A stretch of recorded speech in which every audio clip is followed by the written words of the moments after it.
Day two of the Democratic National Convention about to get underway in Philadelphia. Dave Morris here in Oklahoma City in the Oklahoman's video studio, joined via Skype by Casteel from the Oklahoman in Philadelphia. Sir, how are you doing? Hey, doing well, Dave. Thanks. You know, yesterday afternoon we checked in with you. There was just all sorts of multimedia sound and video going on in the background. What's the scene there this afternoon? Well, I think Alicia Keys and her band are rehearsing. So if you get any free Alicia Keys audio, it sounds really good. You know, it's a big difference between Republicans and Democrats. And the Republicans are always telling musicians to stop using our songs. We don't want you to use them. With the Democrats, they actually come and perform them. And we had Paul Simon last night, Alicia Keys tonight. They always have some, really good entertainers at their conventions. Nothing wrong with Alicia Keys, that's for sure. Bonus coverage for you right here this afternoon on newsok.com. Before we get into tonight and former President Bill Clinton, let's talk about last night and what we heard. Michelle Obama giving a rousing speech last night, sir. It really was electrifying. It was, from beginning to end, it was just so well crafted, so well delivered. Kind of blending the personal with the political, never mentioning, Donald Trump's name. But yeah, I think the line that I shouldn't speak for everybody. The line I'll always remember is about, waking up every day in a house built by slaves and now watching her children play on the White House lawn with their dog and knowing her kids, her daughters, Sasha and Malia, that it's very possible now for a woman to be president. And she was trying to say, don't let anybody tell you that America is not great. Here's the progress we've made. Following her and closing the show last night, Senator Bernie Sanders gave his speech and kind of reminded me a little bit, and follow me on this, of Donald Trump last week, in that it was a long speech and the speaker was actually doing a lot of shouting into the microphone. Last night, Bernie Sanders addressing the crowd there in Philadelphia. What's the reaction today, the day after Bernie Sanders' speech?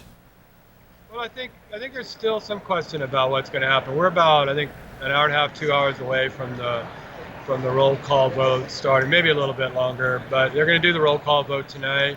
Sanders delegates are going to cast their votes for Bernie Sanders. There's still some. I talked to Sanders delegates last night at the hotel, who still aren't ready to say they'll vote for Hillary. So, it started out a little raucous last night. I think, at times, I'm not exactly going out on a limb here to say, I think the Sanders delegates were, some of them, not the Oklahoma ones, but they were downright rude. They started out booing even the prayer. They booed people like, Elijah Cummings, Nancy Pelosi. It just seemed, it was unseemly at times. I think, there came a point in the convention where they all calmed down. A lot of people have pegged it to Michelle Obama's speech. Maybe that's right. Maybe they're just tired. Maybe people, were telling them to shut up, because I know the Oklahoma people were telling the California people to cool it. Quit yelling. So I don't know that Sanders' speech did anything that any Sanders speech in the last 2 weeks hasn't done. Has he converted all these people? No. The answer is no. So we'll just see. I think some of these Sanders people will leave here, and feel like they were betrayed by the revolution.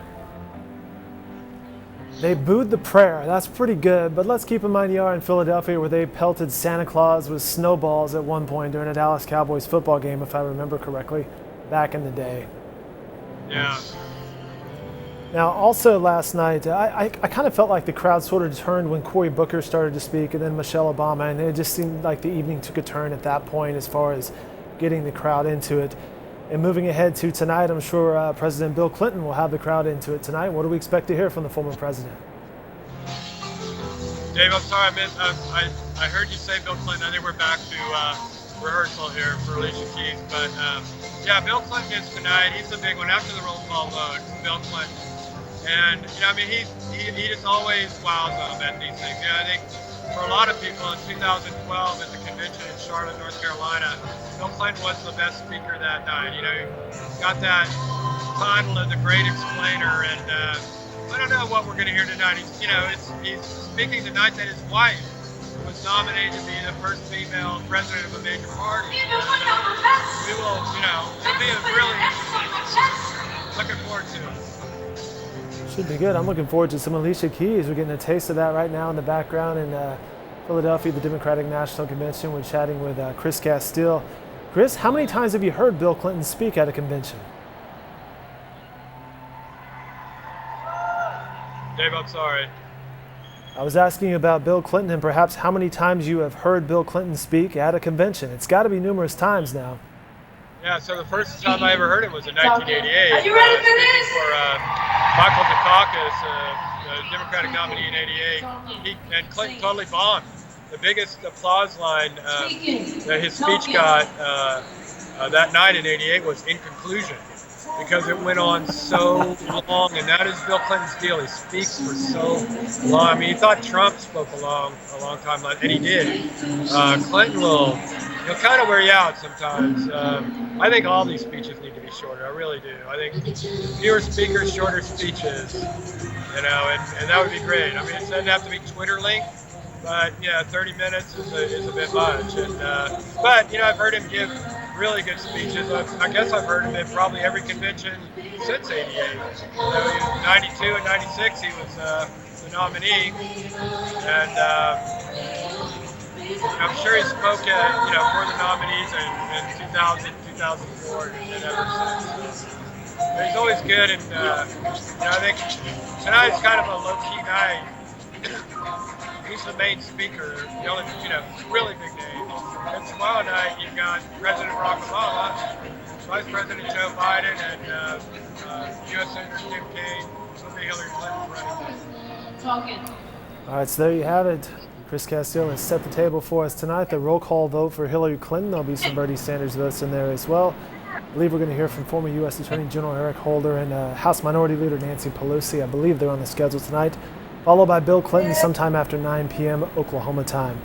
And of course, Alicia Keys at some point as well. She's been rehearsing this afternoon in the background of her interview with Chris Casteel. Chris, I'll let you go. Thanks so much for your time this afternoon. And more coverage from Chris can be found online at newsok.com and in the Oklahoman. You can follow him on Twitter as well at NewsOK Politics.